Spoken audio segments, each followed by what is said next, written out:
Basically, Google is looking for good quality websites, has up-to-date information, and basically offers real benefits to visitors of that website. At the end of the day, if you try and use sneaky tricks to try and get yourself more promptly shown in search engine results, increasingly Google will find out about these sneaky tricks and you'll get penalized for them. So don't be tempted to search for information about maybe black hat techniques or techniques that might give you a temporary boost in the search engines, because in the end Google will find out. It's much better to take a long view with SEO and play by the rules that are laid down by SEO, and if you give Google what it wants, Google will reward you. It's as simple as that. White hat versus black hat SEO. Basically, white hat SEO are using techniques that Google likes. So for instance, if you read the guidelines issued by Google, it'll tell you you should have a properly formatted title and description. It will tell you to use your important keyword phrases within your websites in moderation, and there's a load of other stuff that Google will basically hint at that are techniques you should use. Black hat SEO, on the other hand, are basically using sneaky tricks to try and trick Google into promoting your particular websites or pages within the search engine results using sort of underhand means.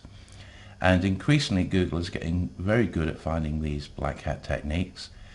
So for instance, an obvious example of a black hat technique would be maybe at the bottom of your web pages having your keywords listed over and over again. Now, there are numerous examples of websites that have been completely delisted from the Google index for either directly trying to spam the search engine results, or maybe they've been using a third-party SEO company which in turn was using sneaky underhand techniques to try and promote the websites within Google.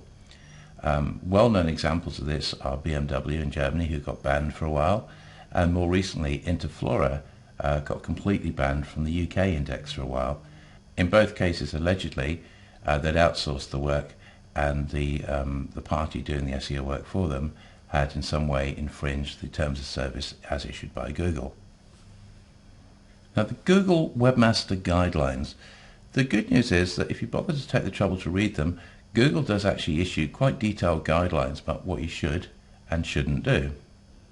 If you want to look at these guidelines, simply go to Google and search using the phrase Google Webmaster Guidelines, and you'll find the relevant pages displayed. So here we have the Google Webmaster Guidelines, and as you can see, there's quite a lot of detailed stuff here, but basically there's three different areas. There's design and content guidelines, there's technical guidelines, and there's quality guidelines. Design and content guidelines, as you can see, the first item there says make a site with a clear hierarchy and text links. Every page should be reachable from at least one static text link. So there it is, that's from Google. It's basically saying that Google likes text links, so that's a good piece of information. The next item says offer a sitemap to your users with links that point to the important parts of your website. If the sitemap has an extremely large number of links, you may want to break the sitemap into multiple pages. So basically, this is a question where you can read between the lines. It's basically telling you that Google likes a sitemap, and a sitemap is simply a page on your website that basically lists other pages, important pages on your website. So it likes that, but it's also telling you, if you read between the lines, which is quite often important with Google, it's also telling you don't put too many links on one page, because Google doesn't like that. In fact, the next item there, it says keep the number of links on a given page to a reasonable number. Unfortunately, Google never tells you what a reasonable number is, but again, you can just use common sense here. The next point says create a useful, information-rich site and write pages that clearly and accurately describe your content.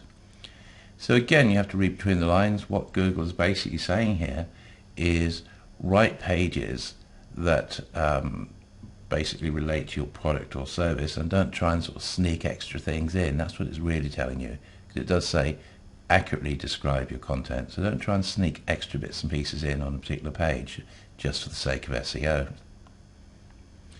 Next thing it says, think about the words users would type to find your pages, and make sure your site actually includes these words within it.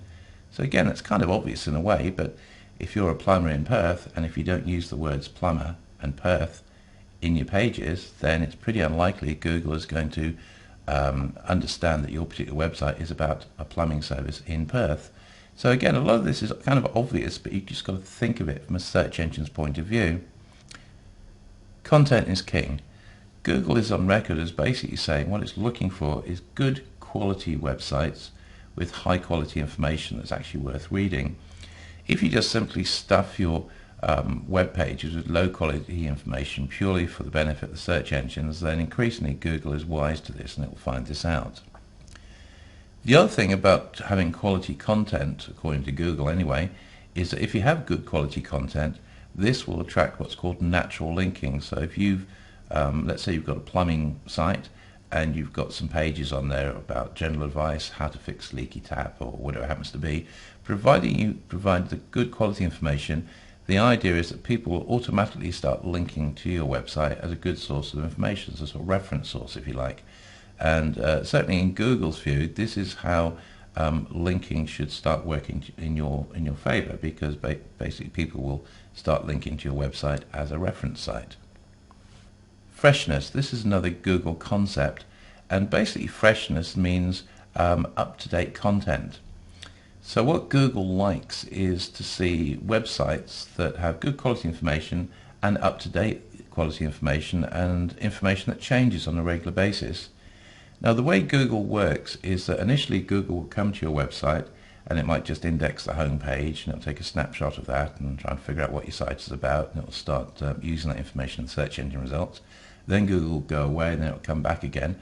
And the next time it comes back, if Google notices there's differences and things have changed, then basically Google says, well, this site has been maintained, it's been updated recently, it's got good quality content, and it's up-to-date quality content. So that's really what freshness is about. It's about quality websites that are updated on a regular basis, and Google will reward you for this. Now, loading speed. This is another thing that Google is quite keen on at the moment. It basically rewards websites that load faster than slow websites. At the end of the day, when you first display a website, it always takes a little bit of time to load. But you've probably all been to websites where, especially if they've got very large pictures, or maybe they've got some flash embedded in it or some other technology, sometimes it can take literally 5, 6, 7, 10 seconds to load. And this is the sort of thing that you'll get yourselves penalized on these days. So what you should do is look at your website, load it up, and basically think, well, did that load up fast enough? If the website doesn't load fast, then you need to start thinking about ways of getting it to load faster. Maybe make your file sizes smaller if you've got lots of pictures, or if you've got movies that are being shown on your website. Again, you might want to optimize it in some way so that they actually load faster. A backlink is basically a link from somebody else's website to your website. Now back in the day, all that mattered was the number of links, not the quality, and these days it's the other way around. So these days, even if you just have a few links, but if they're good quality links, then that is worth a lot more than possibly hundreds of low quality backlinks.